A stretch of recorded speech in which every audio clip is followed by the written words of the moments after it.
I stand, you sit. New question, the member from Holden. Thank you, Mr. Speaker. Mr. Speaker, my question is for the Minister of Community Safety and Correctional Services. Minister, as you know, the Maplehurst Correctional Complex is located in my riding of Halton. I often hear from the community of concerns they have about the safety and well-being of correctional officers and inmates in the facility. I know correctional officers in my community and communities across the province work hard every day to keep us safe, and we are grateful. But what many people may not know is that our correctional officers are often faced with difficult challenges as greater number of inmates suffer from mental health and addiction issues.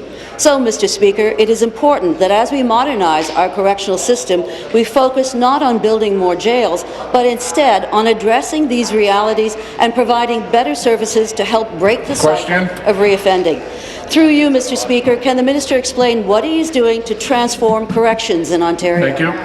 Minister of Community Safety and Corrections. Thank you very much, Speaker, and I want to thank the member from Halton for this important question.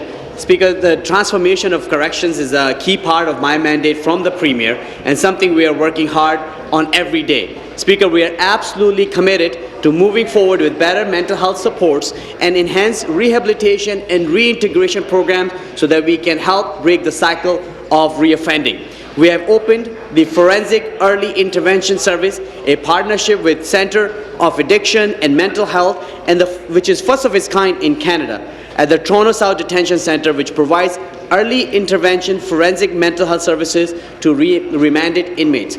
Speaker, in addition, as part of our transformation, we have launched a comprehensive review of Ontario's use of segregation within our correctional facilities, particularly in relation to its use for those with mental health needs. Speaker, these are just a few of the important things we are working on in relation to inmate mental health as we work to ensure we break the cycle of crime and reoffending. Thank you. Thank you, Mr. Speaker, and thank you to the Minister for your tireless efforts on this issue. I know that Halton residents and Ontarians across the province will be encouraged to see the important steps that you are taking to transform corrections in Ontario. I think your emphasis on providing more mental health supports and a greater focus on rehabilitation and reintegration programs is particularly important. But, Mr. Speaker, it is also important that the Minister work closely with all of his corrections partners to deliver these key programs and services. Staff in the Maplehurst Correctional Complex and other facilities will play a key role in this transformation. Mr. Speaker, through you to the Minister, can he please provide some information on the role he sees for correctional officers as his ministry works so closely to modernize and harden the correctional system? Thank you. Minister. Speaker, correctional officers and probation and parole officers are integral to my ministry's efforts to bring about change. These are our frontline workers. They are the experts in the field, and I want to thank them for their hard work and dedication. We have hired, Speaker, nearly 500 new correctional officers since 2013 and are working to hire more.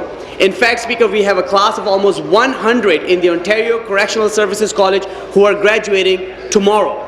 The recent tentative agreement with the Corrections Bargaining Unit is a further evidence of our government's continued support for correctional officers and our probation and parole officers.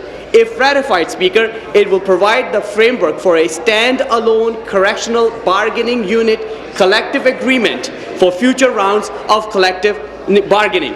Correctional officers, Speaker, are a vital part of the work that is underway to modernize our correctional system, and we have a renewed opportunity to work together under this new framework.